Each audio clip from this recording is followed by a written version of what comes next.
Do you think if you had done none of this publicly, and this was all behind the scenes, do you think that there would have been a different ruling? Probably not. Come on, let's go! Welcome to Circles Off, episode number 156, right here, part of the Hammer Betting Network, and presented by Pinnacle Sportsbook. I'm Rob Pizzola, joined by Johnny from Betstamp. How's it going? Rob, how are you? The martingale, Bettor, struggling. Yeah, you're here. Struggling. Back-to-back weeks. And I'm on next week too. Yeah. Yikes. Yep. Yikes. But you know what though? You gotta keep going and you'll eventually catch it. At some point or another, you use the martingale strategy. I'm gonna be going on vacation this summer at some point. This So guy's gonna it's be- not planned right now, but I'll be off an episode for sure. That guy's going to be risking like $2.5 million to get his money back. That's the At some point, the you're on a downside run of the here, man. martingale. You're on a hot run. I'm pretty tired. I'm not going to lie. I was away for the weekend. My 12-year wedding anniversary. I drove back from Montreal yesterday during the tornado warning. I would highly suggest to people out there, maybe I should have saved this for minus EV, but I'll say now, if you hear of a tornado warning, you probably shouldn't drive in that weather. Like maybe just spend another day there or wait till it dies off. Holy shit, the visibility on that drive back for a couple hours was very, very dicey, man. Yeah, no good. You have to toss the autopilot on for that one. Yeah, we're looking forward to Toronto betting meetup. Are you heading to that? Are you going? Well, I'm going. Peter Ling, the organizer, great dude. Love the guy. Message him every now and then. We chat about sports. I run into him at conferences. But I have to go to get a picture with Pisky to make sure that people know that there's really not a beef. We gotta bury that, I think. Yeah, you should go. I'm gonna be there too. I'll go. Grab a bite and talk to some other sports bettors. Always a treat. Always a pleasure. Yeah, it's like a very, very, very miniature version of Bet Bash, I would say. But like networking, it's in the city. See how people can help one another out. It's always pretty good. Yeah, absolutely. So yeah, we'll be there tonight, and then maybe we'll plug the next one ahead of time in case anyone's from Ontario and wants to go see, because this is definitely not coming out. By the way, this betting meetup is not the day that. Yeah, the day that this video comes out is not the day. It was 2 days ago. Will have happened already. So yeah, next time we'll actually do a better job of plugging it so that we can more people can show up. And speaking of plugging it, Pinnacle Sportsbook, plugging it because they're the world's sharpest sportsbook and available to bettors in Ontario. Both myself and Johnny bet at Pinnacle. I've been betting there for a very long time. I would advocate it to every single bettor out there because of the low margins, low vig. Very easy sportsbook to use. A lot of enhancements coming down the pipeline as well, which I'm hearing about from the team. So make sure you check it out. If you're in Ontario, use code HAMMER to sign up if you do so. And of course, you must be 19 plus, not available in the US. And as always, please play responsibly. And if you support us on Circles Off here and you support Pinnacle, then consider buying the Circles Off X Pinnacle merch collab that Rob is actually just in the process of releasing. I'm going to say it every week until he actually puts one out. And then one week it'll be serious. But Rob, we have a guest this week. He's on to tell a story, which I think a lot of you might find very interesting. No further ado. Our guest this week is no stranger here to the Circles Off audience, having appeared on a few episodes in the past. He's a fellow Canadian, an actuary, and a gambler. You can follow him on Twitter at +EV Analytics. Matt Buchalter now joins us here on Circles Off. Matt, how's it going? I'm great. How are you guys? Well, you know what? I'm doing okay, but we were reviewing what we're going to talk about today, and Johnny was very fired up off air beforehand here, so I don't know that he's actually in a good mental place right now. I am livid on behalf of Matt here, our guest. So we'll let him get into it. I can't wait to get into it. It's not my story to tell, but yeah, you know what? Let's just get into it, Matt. So you're here to tell a story. Go ahead. Floor is yours. All right. Yeah. So those of you who have been reading my blog and my Twitter or are familiar with the story, but understanding that this might be reaching a new audience, which is great. This concerns some regular season win total bets that I placed about a year and a half ago. So the 2022 NFL season. and I had been doing a lot of modeling, a lot of origination of NFL season win total bets. So I made them at a whole bunch of different places. One of them was Caesars. Now, fast forward to, I think it was the second last week of the season, the unfortunate Damar Hamlin incident, where the game was postponed, ended up being canceled. I think it was in the second quarter. And you know, for the sake of the standings and all the stats and then bets and everything, the game was treated as if it never happened. So the Bills and Bengals both played 16 games that season instead of the usual 17. So, you know, thankfully Damar Hamlin was okay and went on to win comeback player of the. Oh no, he didn't win comeback player of the year. He lost. Wow, a slight to everyone who had that bet. Yeah. Oh no. He almost won comeback player of the year. But anyway, back to my bets. I had a whole bunch of Bills and Bengals season win total futures at a bunch of places, including Caesars. Now, most of the bets in question would have lost regardless of the Bills-Bengals result. For example, I think I had a Bills alt under that was just dead, no matter whether they played that 17th game or not. But one of those bets actually was live. It was Cincinnati to win exactly 13 games. It would have paid 40 to 1. They finished 12-4. So depending on how that last game played out, for the sake of argument, you could say a 50-50 shot at cashing a 40 to 1 ticket. Now, at the time, they actually were live favorites, 6.5-point favorites in the game. Oh, well, you got a better memory than me, so thank you for that. Yeah, I had a couple of Bengals bets I was a bit sour about as well that game. So all of these tickets said right on the bet slip, must play 17 games for action. I think after COVID, books got very, very specific about that because no one knew what was going to happen. Was COVID going to impact some of the games? So to protect themselves, all these tickets said must play 17 games for action.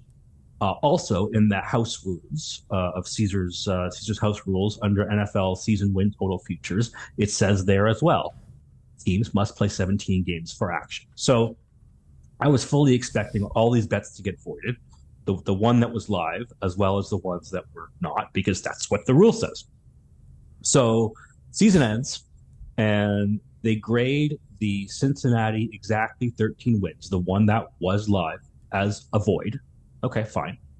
And they grade all the other ones that were not live as losses.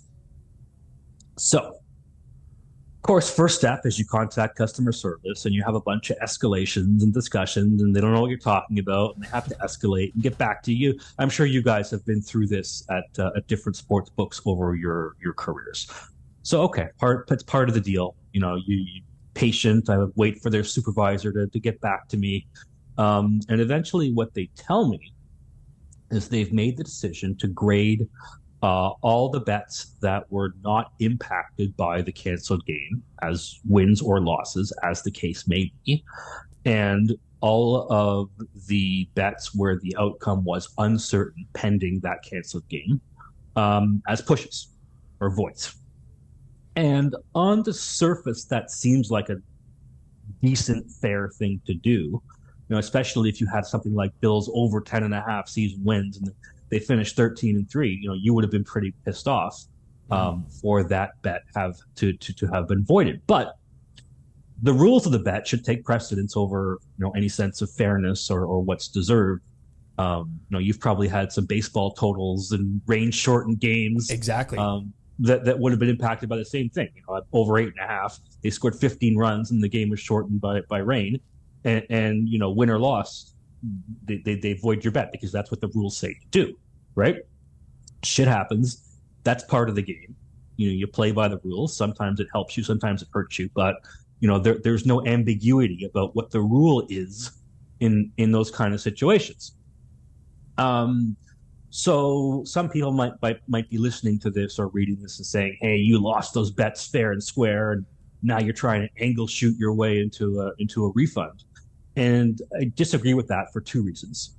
One is that books do not think twice about using their house rules as a weapon when it benefits them, right? It's come up a lot in the context of limiting bettors or, all kinds of things. The house rules are gospel, right? So that has to go both ways, whether it benefits them or it benefits you. You play by the rules, you play by the rules. More importantly, if you think about the exact season win total markets, 17 games in a season, so 0 through 17, you've got 18 possible outcomes you can bet on for each team, right? 16 out of those 18 outcomes would have resolved as a loss, according to the way they chose to grade these bets.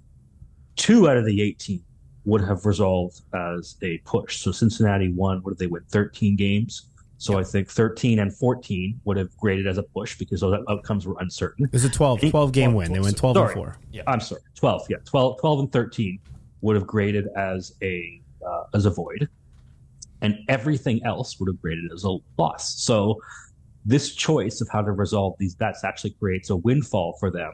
Not really on the over-under. The over-under, I mean, it's still against their own rules, but at least it's quote-unquote fair. But specifically for the exact season win totals, this way to grade it really creates even more than a free roll. It creates a windfall for them because 2 out of 18 get refunded, 16 out of 18 they just pocket the money. Another way of looking at it is if they were going to pay out the fair value on my 40-1 ticket, even if we give them the benefit of the doubt, even though they were favorites and assume it was 50-50, they should have paid me plus 1950 or use their dead heat rule or something. You can't say that a void is a fair settlement on the one that was live and also say a loss is a fair settlement on the one that lost. Right. Yep. So to recap, in my opinion, because this is how I was thinking about this story when I first heard it. Obviously, Matt was wrong because the house rule stated one thing, he received the other. They just didn't take it into account. Pretty unacceptable for a regulated book to be doing that. But the major issue, obviously, is the fact that it was an exact season win total market. And, they're obviously paying out, like Matt said, they're paying out no money, and they're just collecting people's money and that, not even paying out an outcome, no dead heat rules, nothing like that. But initially what I had thought was, listen, these sports books a lot of times might go to a trader, might go to a management. They don't really understand the situation the way that maybe they should. I'm sure it gets sorted out, if you pursue it completely, right? That was my initial thought was this is a tricky situation. It's call it once in a lifetime. Obviously it'll happen again, but game wasn't played, yada, yada.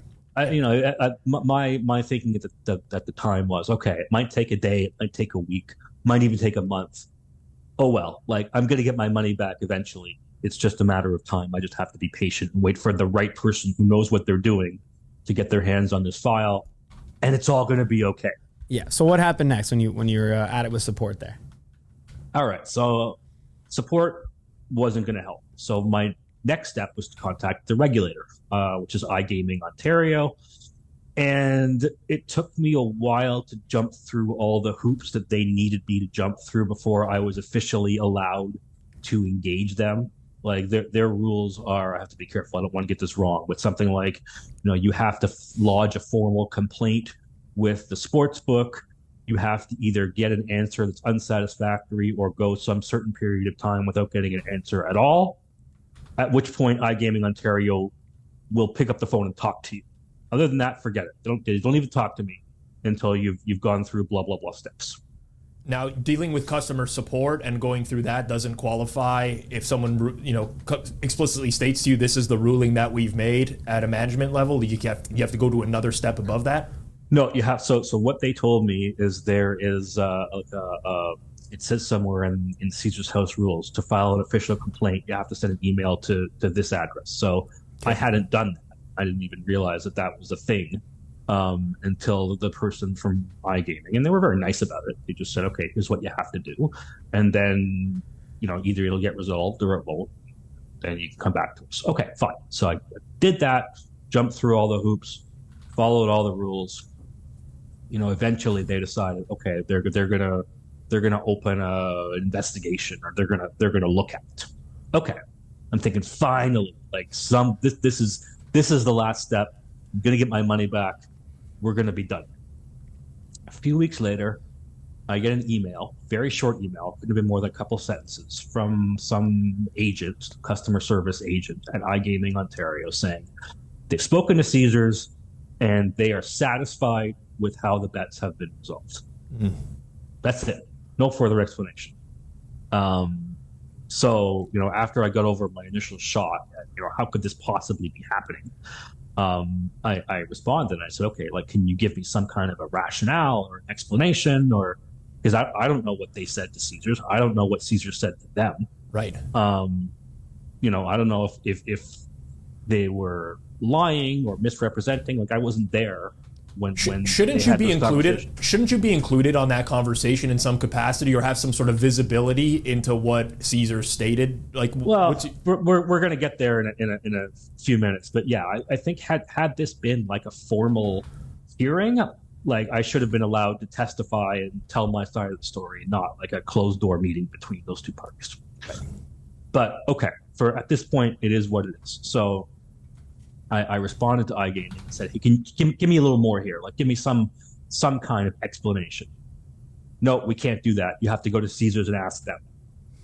Well, that defeats the purpose of the regulatory body altogether. Yeah. So, and this is the best part of the whole thing, because, like, to this day, I don't know what was said between iGaming and Caesars, but there was a point in my discussions with Caesars on the topic where they pointed to a rule in a different section of the Caesars NFL rules. And this rule says all bets are action if 55 minutes are played. Okay? All bets are action if 55 minutes are played. Now, first of all, this rule is obviously meant to apply to single game bets. Yes. Right? If there's a lightning storm after 58 minutes and the game is canceled, the bet stands. Like, this is, if I had a single game bet on the DeMar Hamlin game, 55 minutes weren't played, then all bets, the bets on that game went out action. Very, very simple, very intuitive, very common rule. Tell me they tried to tell you it was 55 minutes in the season had been played. They tried to tell me. Okay, go ahead. Go ahead. That's exactly what they're. So two problems with this. Yeah, I thought it was going to be. They were going to say, like, well, 55 minutes was reached in every single one of these games. No. Therefore, we're going to rule that these games are fine. But 55 minutes in a season. 55 minutes of the season were played, which is obviously absurd. But even if you get past how ridiculous that is, there are a couple of. And I apologize for going kind of wonky legal on your audience, but there's a couple of basic principles of law that apply. One of them says that if there's a conflict between two rules, the more specific one overrides the more general. Mm-hmm. So this 55-minute rule was in the NFL wager section. The 17 games for action was in the NFL season win totals subsection of the NFL section. So it was more. It was a more specific application, and this is like law 101. That whenever there's a conflict, the more specific rule should override the more general. Another basic principle of law says that if one party drafts a contract and there's no negotiation of the terms, any ambiguities in the contract should be interpreted against the drafting partner. So when you sign up at Caesars Sportsbook, you give them all your information. There's this little box that says, do you accept terms of service, right? And you have no opportunity to negotiate terms of service or say, hey, I want this changed or this stricken. Like, it's a take it or leave it kind of deal. And this is called a contract of adhesion in legal. Like, when you go to school for actuarial science, sorry for the aside here, they make you study a whole bunch of different areas of everything. And they actually make you study a little bit of contract law. So this is sort of where how I knew this, that this whole principle applied, where if I'm agreeing to their rules, as opposed to it being a mutually negotiated set of rules, the burden is on them for the rules to be as clear as possible. And to the extent the rules are not clear, that's their problem, not mine. Mm-hmm. Makes sense. The rules, to be honest, are pretty clear here. I'm just gonna as a guy who has been betting sports for a while, must play 17 games. It pretty well means you must play 17 games, otherwise the bets are going to be void. It should have not started that much and ended with unclarity. this. Yeah, all this other stuff is like yes. The 55-minute thing is an absolute joke. That's obviously for single games. Because, is the premise that if every team played one game in the season and then all of a sudden the NFL season got wiped out for some reason or another, that all the bets are now going to be settled under those rules? Like it doesn't make any sense. Anyone who understands not even sports betting, but just like how the NFL works, obviously that rule makes zero sense. Like it's ridiculous. If you bet a player prop and it says player must start for action and he doesn't start, then the bet's no action. But and this is the point of the rules, and we'll keep going through this. But like I made some mistakes on Super Bowl betting the anthem this year, where I was not clear enough or didn't really understand the rules of specific sports books that I bet at. And the anthem was graded differently by different books. Was there multiple Braves? There were multiple Braves at the end. And some sports books had specific rules, where the timing of the anthem would end at a certain time. So there was 2 different times for the anthem this year. And guess what? That's on me. Like, I own that at the end of the day. I just went to the house rules afterwards. And I'm like, well, actually, it's very clearly stated here how they're going to grade it. And I have no recourse, and I move on. In this situation, like it is, to Johnny's point, very clearly stated how the bets should be settled. Like 17 games for that's as clear as day. This I don't know how long this recording, this podcast is going to be, but this should have been a 15-second conversation. Must play 17 games for action. How many games did they play? 16. Done. Like that should have been the beginning and the end of it, right? Out of curiosity, did you play these same futures at other sports books? So I had futures at other sports books, but not involving the Bills or Bengals. So all I had to go on in terms of how other books graded this was just hearsay from other people. And to be honest, I can't even remember because this was now going on a year and a half ago what they said. But I'm pretty sure that the approach Caesars took was not the approach anybody else took. If anybody out there is listening who has experience with other books and how they might have graded this, you please let me know. But to my recollection, this was a uniquely Caesars problem. I was able to independently confirm with some other sports books that they were not graded in the same manner that Caesars did. So that'll answer your question. I guess we can count this as consulting for sports books, but yeah, they just voided everything in those cases. Even bets that had already won or already lost. The rules are the rules. But you realize it's just as likely to impact you either way, by the way. So for anyone saying like, oh, you got unlucky or you got lucky, like one time this is going to happen, you're going to get lucky. Next time you're going to get unlucky. Yada yada. It's going to even. To Matt's point on at the over beginning, under bets, yes. But not on the exact win season totals. There's no the exact win season totals just literally needs to be void. And you know what? If the sports book wants to pull a good guy move, they can say we're going to pay out both 12 and 13, kind of the way they do the bad beat refunds ever. Not obligated to, but that's probably more likely to happen than them to do what they did in this situation. Yeah. By the way, a lot of people ask me why I don't play futures bets. I'm not saying that this is why. Don't let this dissuade you. I'm not saying this is why I don't play futures, but next week's a lot episode, of ambiguity in these rules. Next week's episode, we do have a futures bettor. We'll talk a little bit more about that. But we'll continue on down this path, Matt. And actually, before we do, if you're comfortable sharing, you can tell me to F off. But are you comfortable sharing the amount that you stood to win or in this case, I guess, not lose? Yeah, so all the documents are available at my website, pluscvanalytics.com, and the actual wording of the we'll get there, but the lawsuit is there, and it's there. So the total amount was $2,250. So I had $2,300 in total bets, $50 on the one, the Cincinnati one that was live that did get voided, and the other $2,250 bets that deserve to have been voided but weren't. So the actual amount in dispute of bets that should have been voided but weren't was $2,250, which in the grand scheme of things is not a huge amount of money. It sucks to lose, but it's not like a life-changing amount of money that I just couldn't get over it. But so what pissed me off more was just the same thing that I sensed from the two of you, just the injustice of it all. I'm going to ask for a speculative answer here because you don't know this one way or another. But do you think that the grading came in this manner because of the amount? Like, I could potentially see, and this is just my own personal opinion, someone look at the overall portfolio and say, well, you know what, it's $2,200. He's going to be unhappy, but like he's not going to make a big stink about it for this amount of money. Like that's just my pure speculation. I don't know how you feel. I'm going to say no because I'm pretty sure I wasn't the only person making bets in Caesars' entire portfolio across all the places they operated. So there was a lot more at stake than just my $2,250. Right. I have no idea, and I will not speculate on what their futures book looked like in terms of how much they stood to win or lose for any different grading option.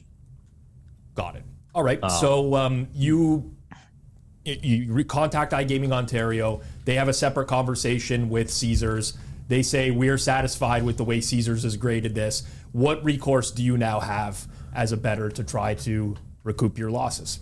Yeah. So, I mean, a lot of people would have just let it go at this point. And in hindsight, that's probably what I should have done, especially because, this was the end of my Caesars account. But I was pretty mad at that point. And like I said, the money sucks to lose, but it's more the injustice, the sense of being wronged. So the next thing I decided to do was sue them in small claims court. So it actually isn't that hard to do.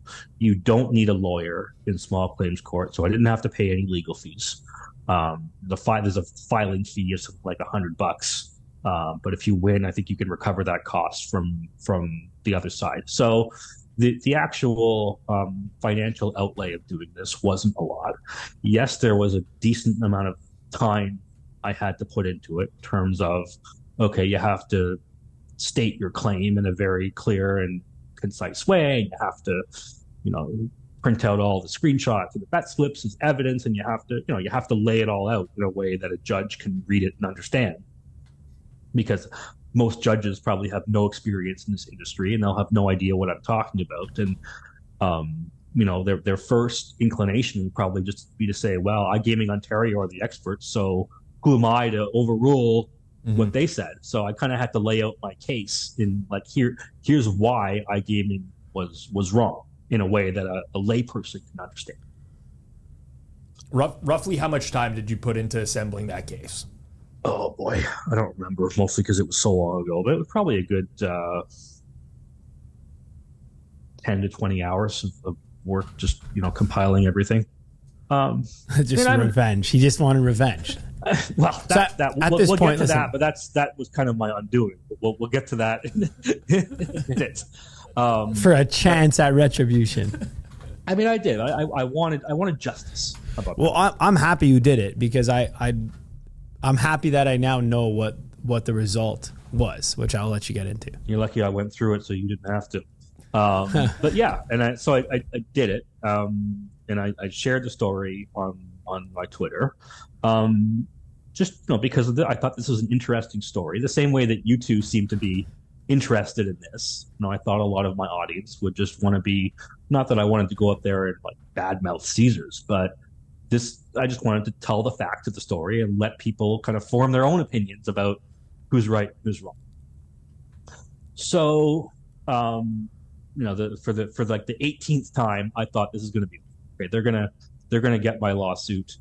I had one other prior experience in small claims court, and that's when I used to live at a condo, and my spot in the parking garage was directly underneath the swimming pool, and there was a leak, and this white crap dripped all over my car, and the condo board refused to pay for it until I served them with a statement of claim in small claims court, and they said, okay, we're done, we're paying. Like I had pictures, like obviously something dripped from the ceiling and ruined my car, and they were going to pay for it. So as soon as I served my statement of claim, they paid me. Done. I thought that was going to happen, that somebody was going to get this lawsuit, They would read it. They'd be like, all right, like there's this guy is absolutely right. Let's pay him out and be done with it. Obviously, that's not what happened. What happened was I got a defense filed, and it was filed. They actually hired a lawyer from a firm called Blake's, which is a top tier corporate law firm here in Toronto. So again, I don't want to speculate what they paid in legal fees, but it would not have been cheap for them. Above the 2,200, you think? I would have to guess so, even though I don't know for sure. Well, what we pay in legal fees for the hammer, I can tell you that this was above 2,200. Very likely. So, you can speculate on why they might have done that, but I'll leave that to you. I don't want to say anything that will get me in trouble.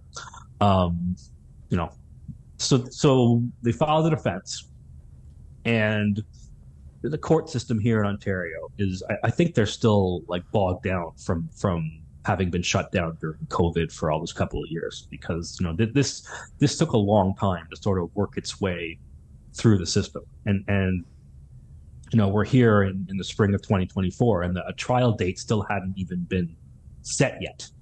Like that's how backlogged the court system is here. So okay, I mean, I kind of expected that going in.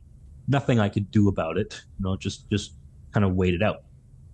So their lawyer actually filed a motion before we could even set a trial date to get the whole thing thrown out.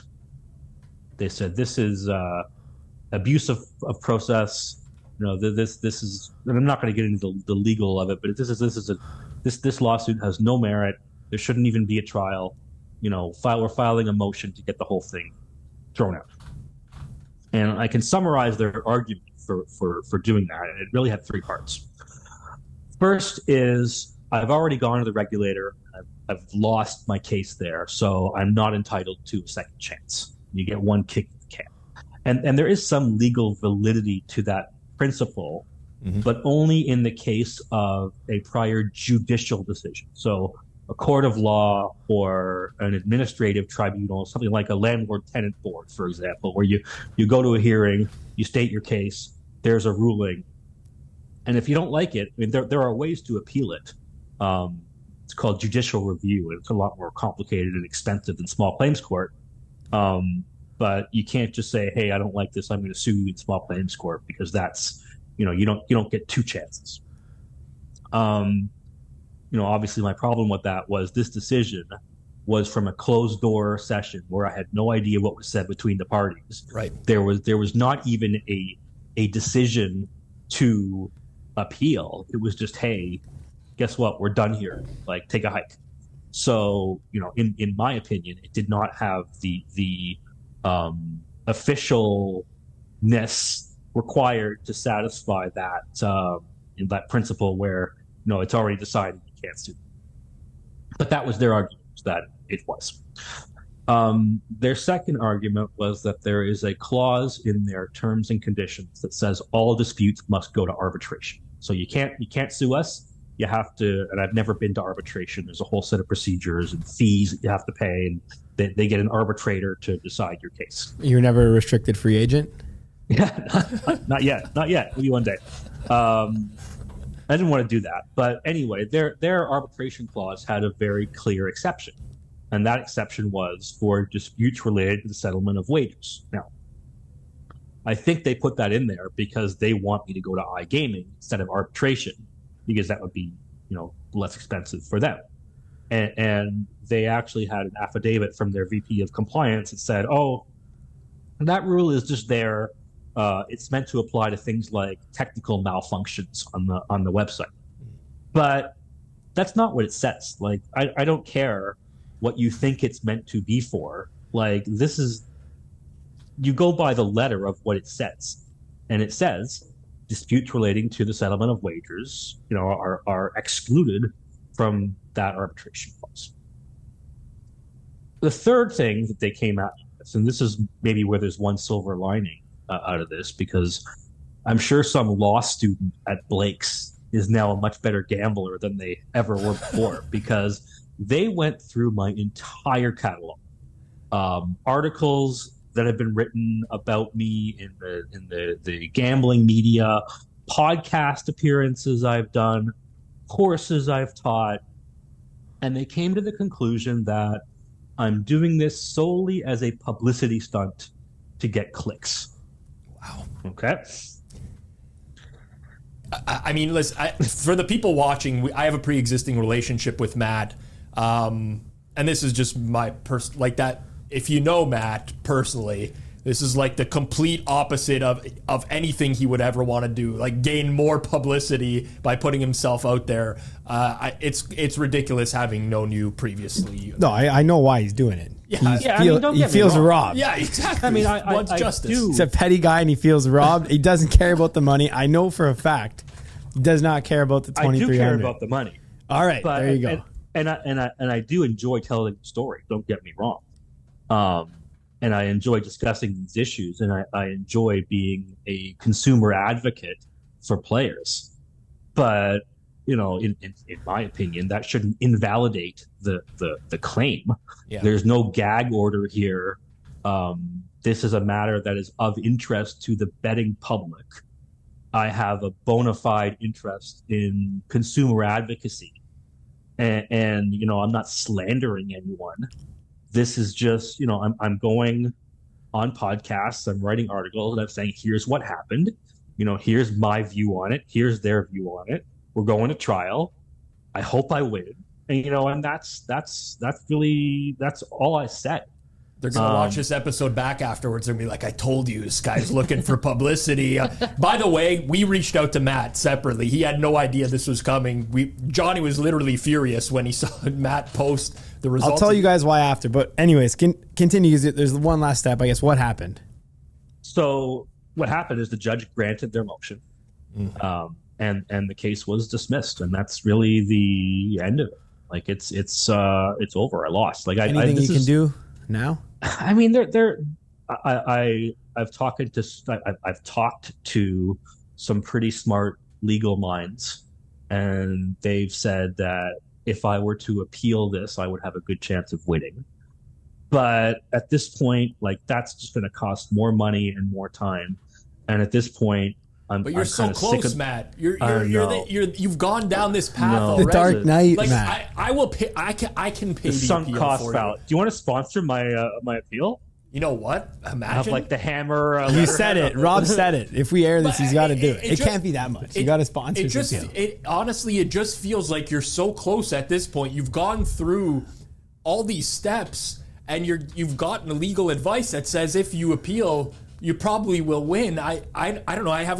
I understand it costs money. It wasn't legal advice. So this is just conversations with friends. And, Got it. I know people It's who not are legal advice. Yeah, because I don't want to get anybody in trouble for like giving unofficial legal advice. It's not what happened. I was just talking to friends who happen to have expertise in this area, and they said, "Hey, this is." They didn't agree with the way the ruling came down. I'm sick of it at this point. Here I am talking about it again. But I think the aggravation at this point, I won't close any doors. I'll reserve my right to change my mind on this. But at this point, I think I'm ready to let it go. What did you hope to achieve with this? Was it simply getting the bets changed, or was there a part of you that continued pushing through this because of wanting to enact change? Just be honest with us. I mean, I did want the money back. Like, this is, and I know people who are in the betting world kind of they get desensitized to relatively large amounts of money. And I'm lucky enough to be in a financial position that $2,200 one way or the other is not going to change my life. But I'd still rather have the money than not have the money. So I absolutely did want the money back and feel like I was entitled legally to it. But I also thought that if I were to win this case, it would open the door for others, because I'm sure there are others who were similarly impacted by this. And my hope was that other people would see how victorious I was in this and say, "Hey, I had a bet that should have been voided as well." Then they they go and try and get theirs, and hopefully it would be easier for them than it was for me. And did I want to be part of a story? Yeah, to be honest, I did, and this is probably my biggest regret in the whole thing is I made comments like, if they offer to settle but they make me sign a non-disclosure agreement, I won't accept any offer like that, because I did want to tell the story, and so maybe he was looking for publicity. I mean, their lawyers picked up on that, and the judge did use it against me in the ruling. Wow. Do you think if you had done none of this publicly and this was all behind the scenes, do you think that there would have been a different ruling? Probably not. Like, it's tough to say. I don't think it would have changed the whole. Well, you went to iGaming. You're not allowed to have a second kick at the can. It seems like that was the primary argument that they had, and they just sort of tacked on this publicity thing. You never know. In an alternate universe, how things would have played out, but it seems unlikely that it would have turned out differently.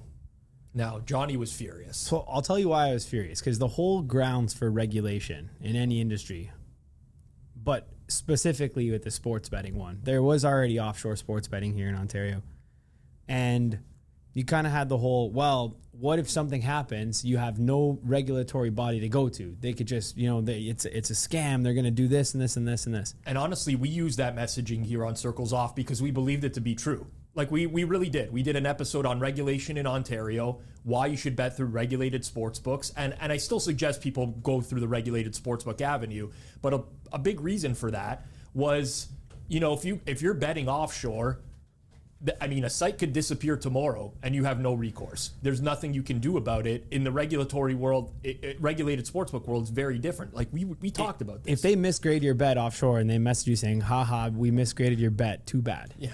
You can't do anything Costa about Rica it. And, yeah. Well, no, you can't even do anything about it, right? No. But now, why I'm so upset is it turns out, same deal in the regulated, right? Because here's a scenario where, just give a quick 25-second recap. Guy places a bet clearly against the rules of the thing. He should have been voided. His money should have been returned back. Clearly, anyone who's ever bet anything would understand that, and it's not up for debate. Goes to iGaming, goes to the sports book, they say, F off. Goes to the regulator, they say, do all this work, go ahead. And then says, nah, we don't side with you. Why not? I don't know. Can't tell you. And then he's like, okay, fine. I'll go to court then, because now with the regulated system, I'm allowed to go to court. And they say, we're actually not even going to give you a trial. That's how far away I'd say you were from getting this money. Because I know Rob's like, he's pretty close, but I'd say you were very, very far away from getting this money. You didn't even get a trial. So didn't even get my day in court. Didn't even get your day in court after paying the fee, tax-paying citizen here, whatever. Couldn't get it done. So I was a little bit upset because that's not how it's supposed to go. But at the end of the day, it is what it is. Yeah, I'm in the same boat as you. If it happened to me, I would be infuriated. And that's not to say like I'm not I do feel for you, Matt, but like it is ridiculous. It's ridiculous because as sports bettors, there are very clear terms that are laid out to us by sports books. Like, we have to respect the house rules in our betting. This wasn't like a situation where Matt tried to like angle shoot some sports book and pick something out and be like, oh, I'm going to place these types of bets because if this happens, then it's going to work in my favor. He just ran some math models, placed some bets that he thought had edges, and under the terms of those bets, he should have been refunded. It's plain and simple. And that's why I'm really upset about the whole situation, because it's one thing for the sports book to say, no, we're not going to do this. They interpret things however they want to. But then you are supposed to be afforded that ability to go to a higher body. You're supposed to be able to understand that and be part of it. That body should have been iGaming Ontario. It should have been. I fault them a lot more than I fault Caesars or I'm with you. Small claims court. I'm with you. The court system has like years of precedence, I'm sure. But in this scenario, like what's the difference between you just messaging on your offshore book on the security chat and then saying, sorry, your account's suspended and there's nothing we can do. And then you saying why? And then saying, I can't disclose this information. Sorry, the decision is final. It's the same thing. It's a lot to ask a judge to overrule, even though they legally should have, in my opinion. But it's a lot to ask them to say, hey, these regulators are experts in this, and they decided one thing. You have a pretty big burden of proof, which I think I met. But anyway, I think that the regulatory regime here in Ontario seems to me like it's a very hands-off kind of approach, which has pros and cons. I mean, this is the reason you can bet on elections, you can bet on Oscars, you can bet on how many hot dogs are eaten at the Rogers Centre on Looney Dog Night, which is a real thing you can do here in Ontario that I don't think any U.S. jurisdiction allows. So that's the nice thing about a very kind of hands-off regulatory approach. But the flip side is, the term regulatory capture gets thrown around a lot, and a lot of people who have commented on the case have used that phrase. And I mean, again, I don't know. I wasn't there to know who said what to whom. But it seems like this wasn't necessarily heard on the merits of the case. What are the chances that when NFL win totals are posted at Caesars this year? Well, you would have already had that last year. Oh yeah, being one in between. What were there changes in the wording last year? There actually were. There were changes in the wording last year. I'm pretty sure there were at Caesars. I think there were at a lot of places. To say it now says must play 17 games for action unless a result has been already determined or something like that. Which I think is the logical rule that should be in place. Which is however, fine. I mean, it wasn't the rule previously. It wasn't the rule back then. It's still a free roll against you if you're betting individual win totals, but that's just it's such a rare event that you don't really worry too much about it. But yeah, that is the rule now. So I guess that is the legacy of this case. The plus EV analytics rule that's been plus EV analytics rule. I love by it. Sportsbooks. If someone was going to go, if someone had a similar situation happen to them now, where they feel they were unfairly ruled against by a sportsbook for let's say a similar amount of money that's not considered life changing, but listen. Let's give a specific scenario. Let's say you had $5,000. Yep. On Austin Matthews over 3.5 shots on goal. Mm-hmm. And he got 4 shots on goal on NHL.com and on ESPN.com, where they take him from. Yep. And then you woke up in the morning and your bet was graded a loss. Yep. You messaged support and they said, we've graded this thing. This bet is a loss. I'm like, what do you do? Yeah, that's what advice would you give to a bet? Like, is it even worth do you feel it's even worth it to go through these go down these paths nowadays? I mean, this is heavy topic matter but it really is defeating for you to have lost this case. Well, as a fellow bettor, as someone who tried and failed, I don't think that really qualifies me to give advice to the next guy on this. I mean, hopefully, was there anything you did was there anything you did as a whole that you think negatively impacted your chances, or do you think you were just up against it the whole time? Talking about it publicly, I think certainly didn't help. We discussed would the outcome have been different, and you never know whether it would have, but it certainly didn't help my chances. The fact that I talked about it so much in public. Other than that, I probably could have pushed iGaming a little bit harder. Not to say that they would have done anything, but give me something in terms of a written notice of decision, or at least something that I can use if I go to court and say, hey, here's exactly what happened and how it happened and how I disagree with it or how I think it's wrong. I really wasn't left with, I filed the email from iGaming as evidence in the court case, but it didn't really say anything other than we're satisfied with Caesar's explanation. I don't even know that explanation was. So again, it's not like there was a hearing and I pled my case and they pled theirs and an impartial judge decided, okay, if that had been the case, fine. But that's not what happened.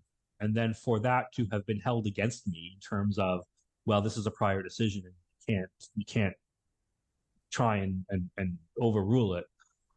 I was not thrilled with that outcome.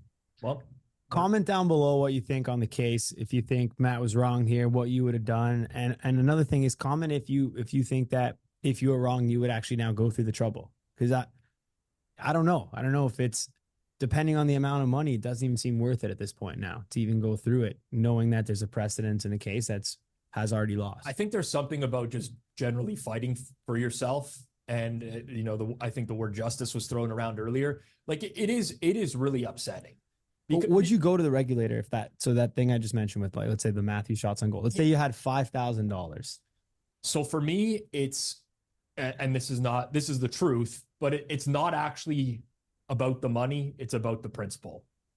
So yes, if I was very, very clearly wronged by a bet and the sportsbook refused to overturn that decision, I would go and I would make it public as well, like Matt did, even though it might work against me, because I just don't think that's fair. And I would want to make an example of that particular sportsbook that wronged me. But like this is, it's extremely frustrating because it shows, in my opinion, and I want to be very careful with the words that I use, but it shows either some level of what I would call corruption, maybe not like fully to that extent, but hey, Caesars pays us in a lot of money in tax money every year. They pay for their license. We want to make them happy. Or it shows a level of what I would call incompetence or lack of education. And that the body that's regulating sports betting should understand sports betting. And very clearly, by this ruling, I don't want to say in my opinion, you just don't understand sports betting if you cannot apply the basic house rules to how the bet is settled. Plain and simple. So to me, that's what's so disheartening. It's either you have something going on behind the scenes of like, no, we don't want to piss these guys off because, hey, they're paying us a lot every year. We're making a lot off them being in Ontario. Or there's just a fundamental lack of understanding. And like, so you say it's disheartening, but I actually agree with you. But I think that would be a good reason for the next person to actually try it at iGaming Ontario, because it's going to end up on the desk of somebody else next time. And that somebody else might have a different understanding or a better understanding of how this thing is supposed to work.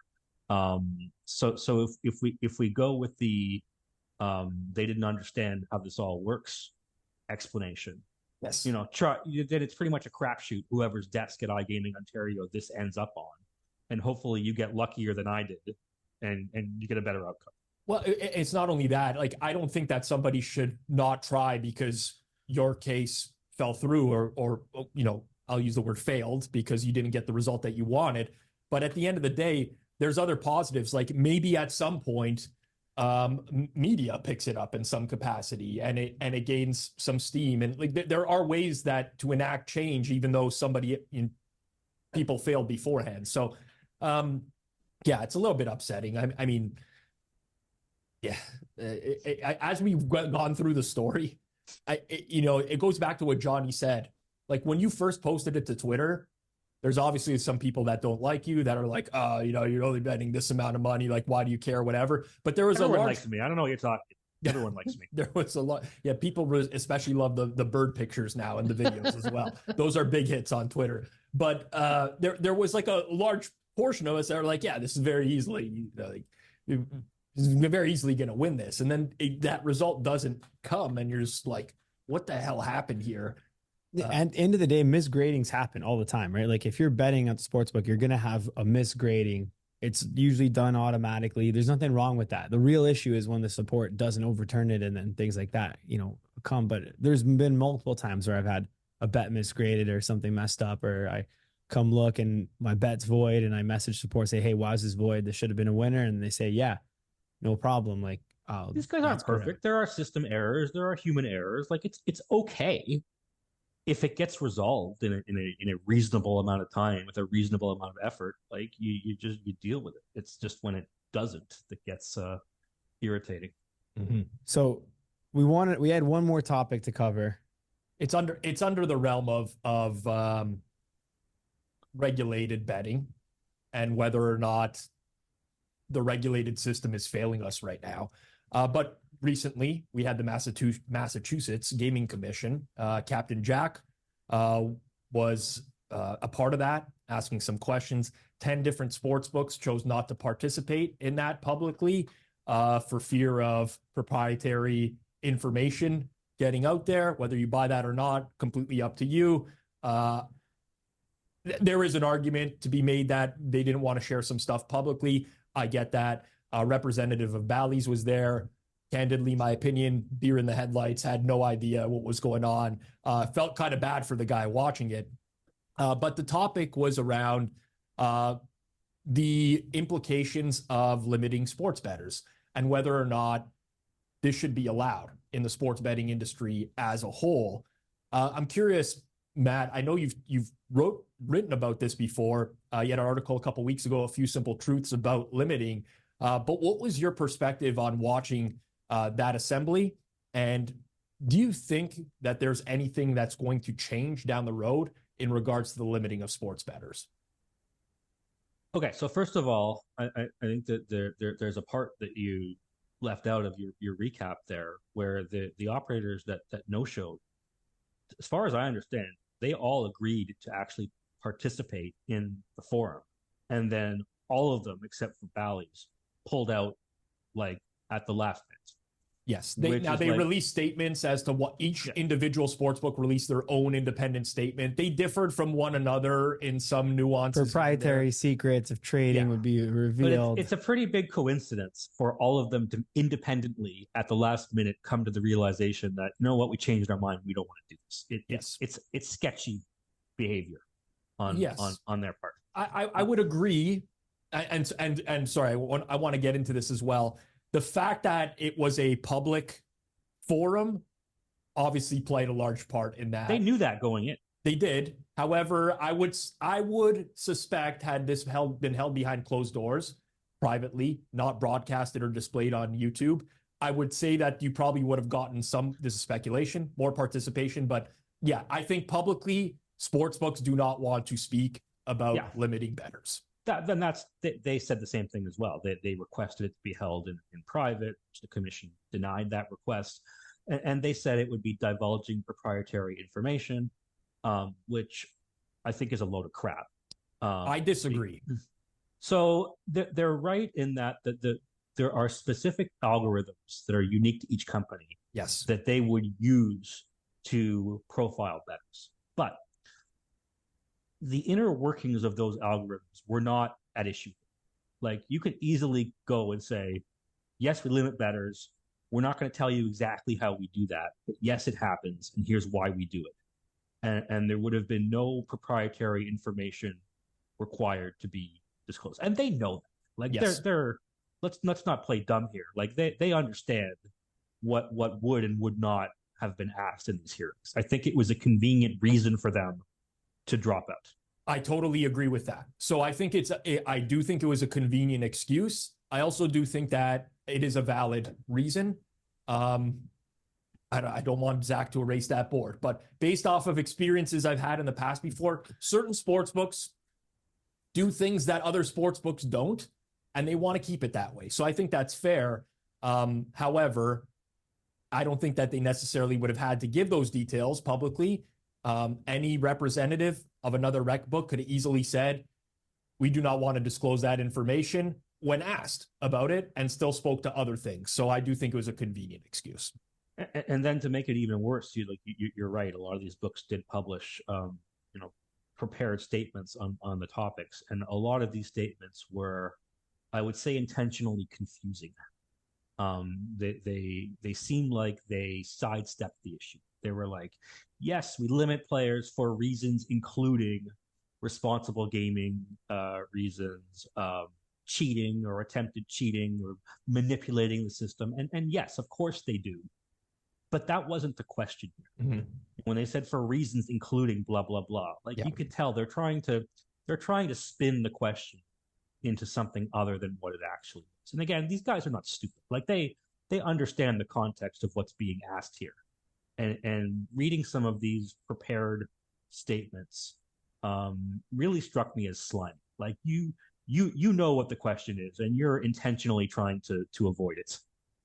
Yeah. I mean, listen, nobody wants to come outright at the moment and say, we limit winning bettors. Like nobody is prepared to make that statement, even though a large contingent of people out there already know that's the case. See, I disagree with that. I think a large contingent of people inside the gambling industry and gambling Twitter and people who are quote unquote insiders know that. But I don't think that many people in the general public who bet recreationally understand that. And you know, you can say it doesn't matter to them because they're not the ones who are going to be limited. But I think if people started to understand that, okay, if you were any good at this, you wouldn't be allowed to play.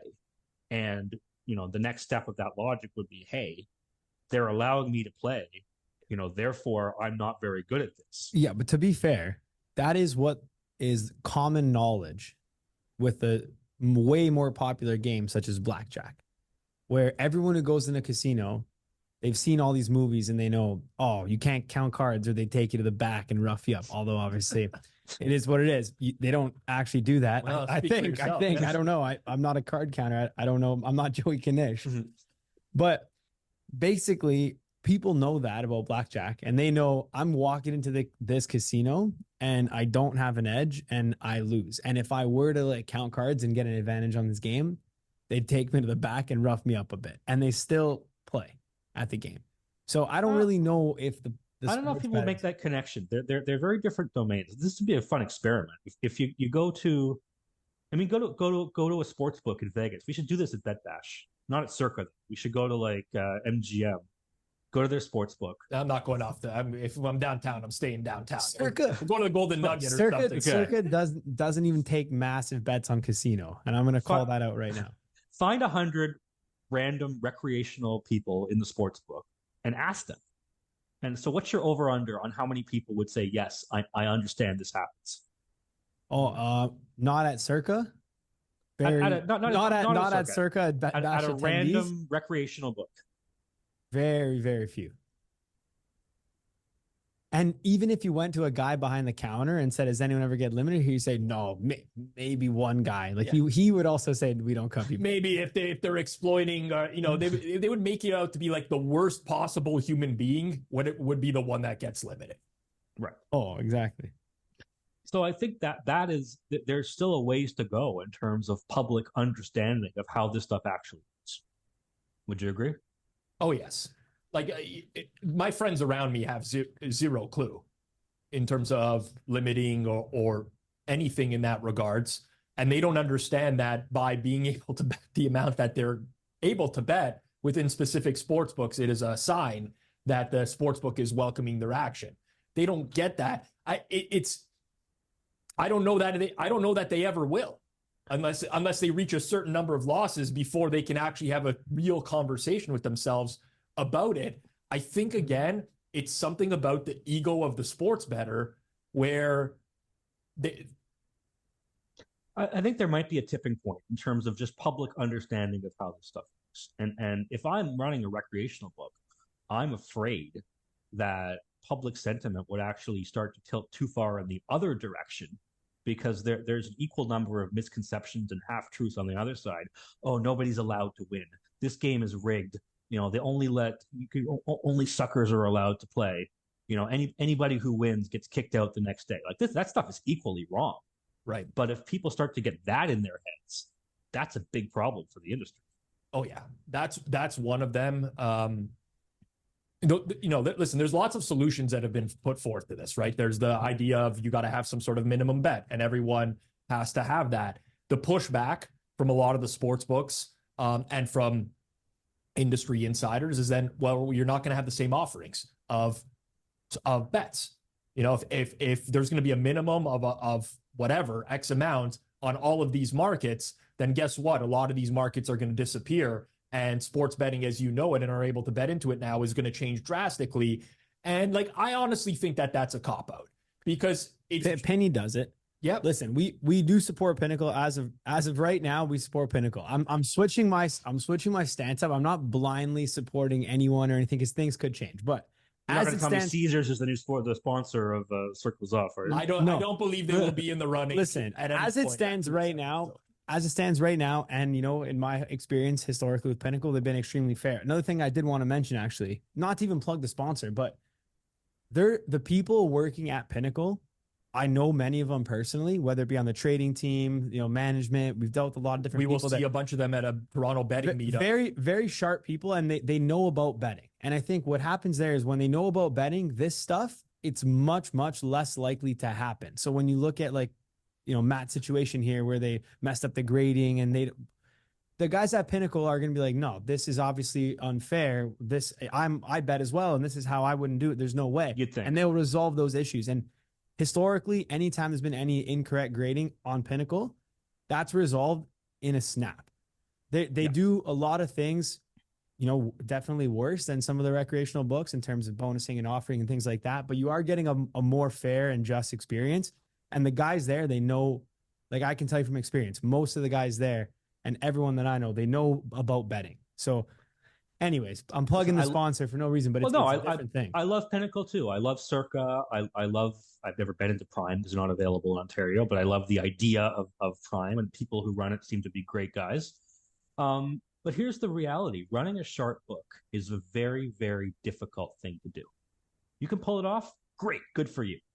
But I'm afraid what happens if you move to minimum bet limits or no more limiting or any of this stuff is I think the days of being able to open an odds screen like Betstamp and see 20 different independent sets of odds and being able to line shop your way to profits, I think that goes away very quickly in an environment where these soft books lose their first line of defense against winning bettors. Yeah, that's really interesting. I've gone back and forth on this whole subject in my head many times before.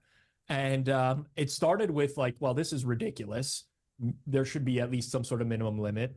And then over time, I don't know how I got to the point where I just reconciled with the fact that this is the industry. Like, you can complain all you want on Twitter about getting limited in the space or whatever. It's not going to help you in any capacity. Like, just figure it out. I mean, I think right now, part of betting strategy is not only just finding an edge, but being able to mask that edge and prolong the account. I think that's a skill in betting right now. But then I take a step back. I'm like, what the hell am I talking about? Why should people have to do this? This is absurd. This is ridiculous. Why should I get $1.50 on a bet where someone else is able to bet $100,000? This is not a real world. And I've kind of gone back to that other side there. But there is the argument that the product offerings will get worse. And I think that's very valuable. That's a very rational argument because there are a lot of people who do not bet to win. We bet to win, but there's a lot of people that just bet because they enjoy betting and they get entertainment value out of it. Nothing wrong with that. And we are the minority of people. It's really hard to enact change when it's this vast minority of people and this problem just doesn't affect 99% of the population. So what I think you're saying is you want it to be one way, and yet it's another way. So, shout out to the blog post by a guy named Ferris D_86 who wrote a really good blog post, and I think he made a lot of the same points that I made, maybe with a little bit more colorful language. But Ferris, former guest of the podcast. One of our favorite episodes, honestly. And I did read that post. I messaged him on the week. I said, as always, great writing. I agree with a lot of what you said. I disagree with a lot of what you said. I would encourage people to read the stuff. There was something in there about how do the guests go on Circles Off and not have a plus EV or minus EV move of the week. It's like Correct. Slapping Rob and Johnny directly in the face. What people don't even know on top of that is we actually tell every single guest every week, you can expect this to come at the end of the show. I'm not naming names, but there have been some people who come out there and they're like deer in the headlights, very confused as to what. Knish? Joey Knish pumping whatever fruit juice would come to mind. But yes, we've deviated a little bit. But that is a good article by Ferris. With that being said, Matt, what's your plus EV move of the week? All right, I did prepare. Wow. Did my homework.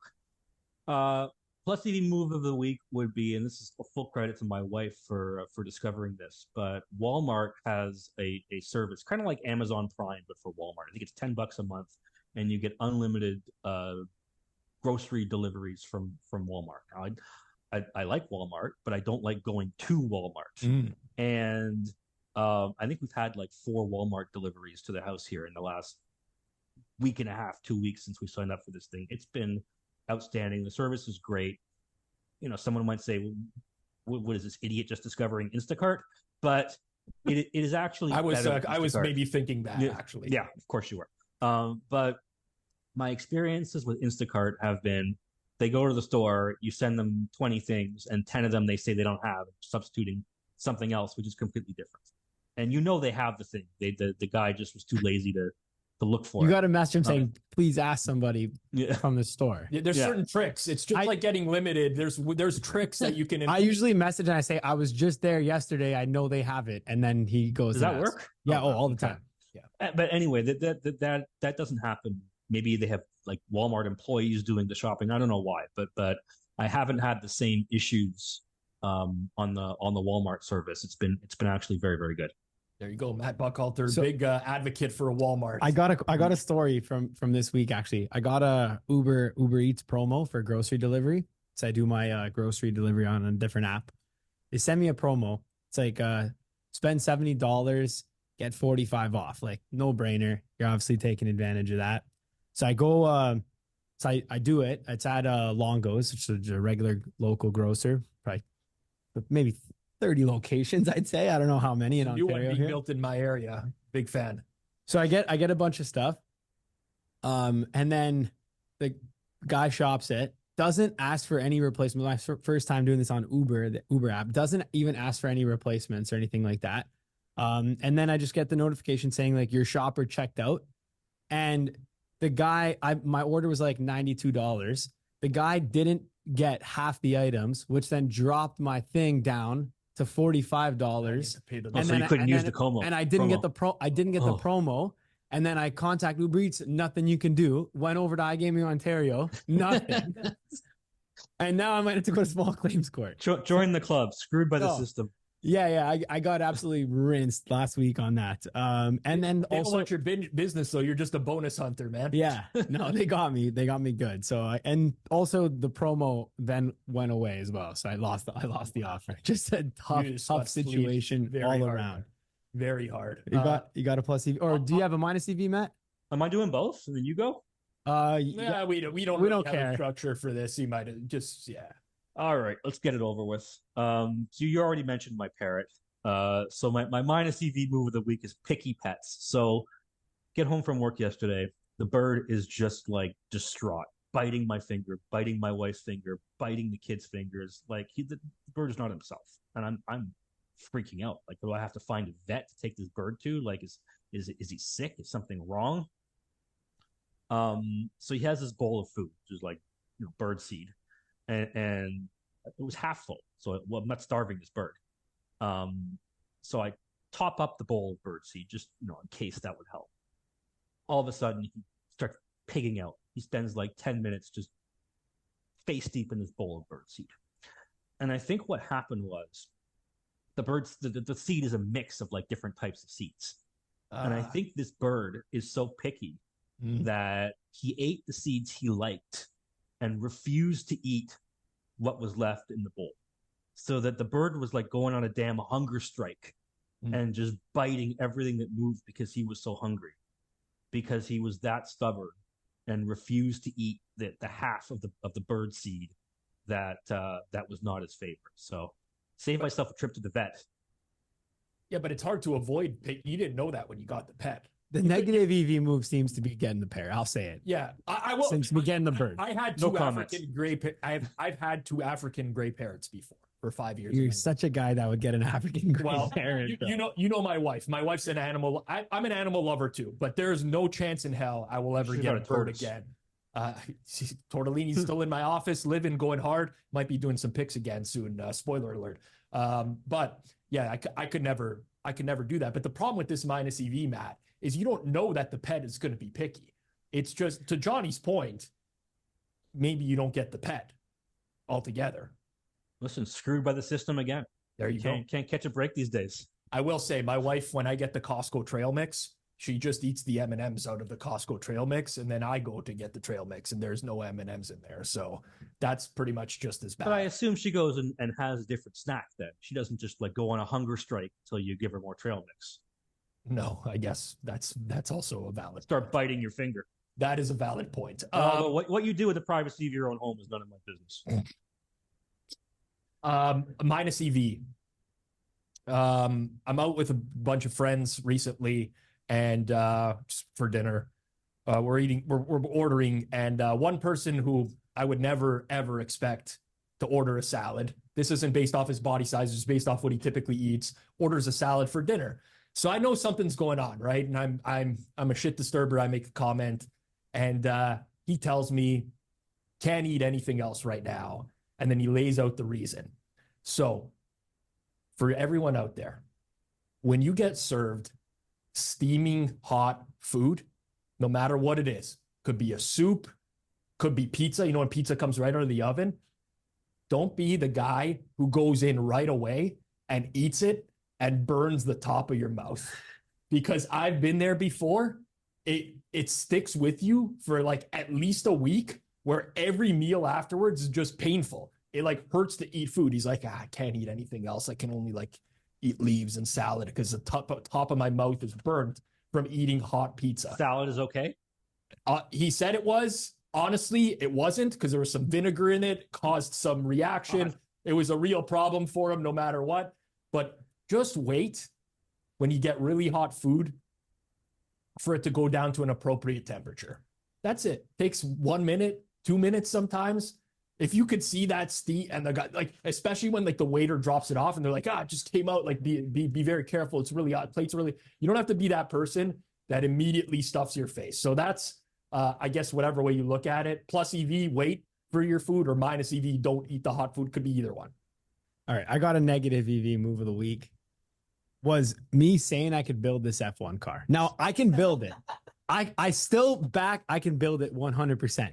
But the amount of people who just comment and say, and tell me now you can't build this F1 car, they are so convinced that I can't build it that it's pulling away from my credibility on anything else I say. And for that reason, significant negative EV, because it's been brought up countless times. You know what However, you gotta do. of course, this guy values Dave Portnoy's vets. He thinks he can build an F1 car. And the crazy part is at the end of the day, I can do it, and I know I can do it. And there's multiple people out there that know I can do it and know I would do it. But I'm never going to do it. It's never going to happen, because I'm never going to be incentivized enough to spend a full year of my life just to build this F1 car.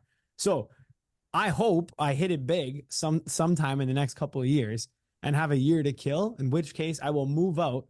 Maybe I'll move out to Rome and build this F1 car. So I really hope in the future I can do this as like a life challenge. But what a negative EV move it's been. This keeps getting jammed in my face. But yes, absolutely I can do it. Obviously, it's easy. There's much worse things you've said before that I won't bring them up again, because it's going to be. But you've made like way more outlandish statements in the F1 car. That's what I never bet a future. No, that one I don't. Whatever, you have your arguments for that, which we will get into in a future episode. But no, you When's remember the Circles Off roast? That's you know what we should do. I've been putting something like that together. I would like to be roasted personally. Rob, all right, fair enough. I think at some point we can arrange that.